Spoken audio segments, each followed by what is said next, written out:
Let's go back to like when we just played, like the pickup games that we played, like were epic.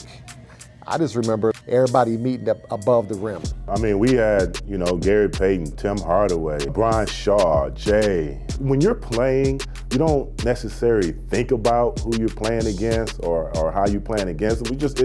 It's just great runs. Well, I think when you talk about the runs that we had at Harmon, we felt it was the capital of basketball, not just for the college students, but also for the NBA players. When you had Tim Hardaway, Gary Payton, Brian Shaw, the list goes on and on. Hook Mitchell. Antonio Davis, I remember him because I used to have to guard him all the time. Played for the Pacers. We had Mitch Richmond coming down, Chris Mullin. I mean, they all come down and play with us as well. Gatlin, everybody was Hardaway. coming down. We would open up the gym, and we had unbelievable runs. Brevin Knight was at Stanford. He used to come up. Steve Nash was at Santa Clara. He used to come up.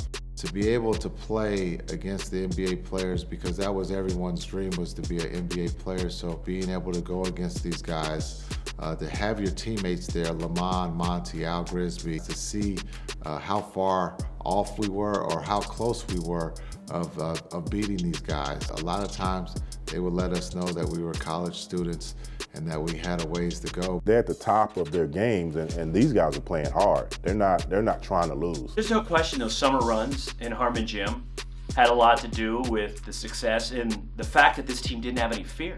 Right, if you're going up against Tim Hardaway or Mitch Richmond, Chris Mullin. Now that you look back at it, or you look back at it from a fan perspective and fans who had come to the gym to see us play, it was an amazing thing. At Harmon at night, we would be in there till midnight, guys on guys, and we didn't want to stop playing, and that's all we did. It was kind of like school and basketball. Then we'd leave there, and we had a little gym at Clark Kerr, and it was some of the best one-on-ones, two-on-twos. Some of those battles in there that, back then if you had phones that recorded, you would get millions and millions of views.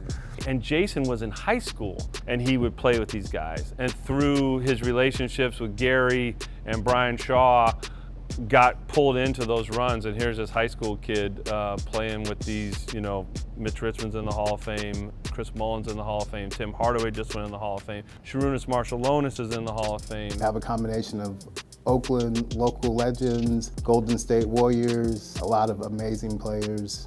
That's where the magic starts.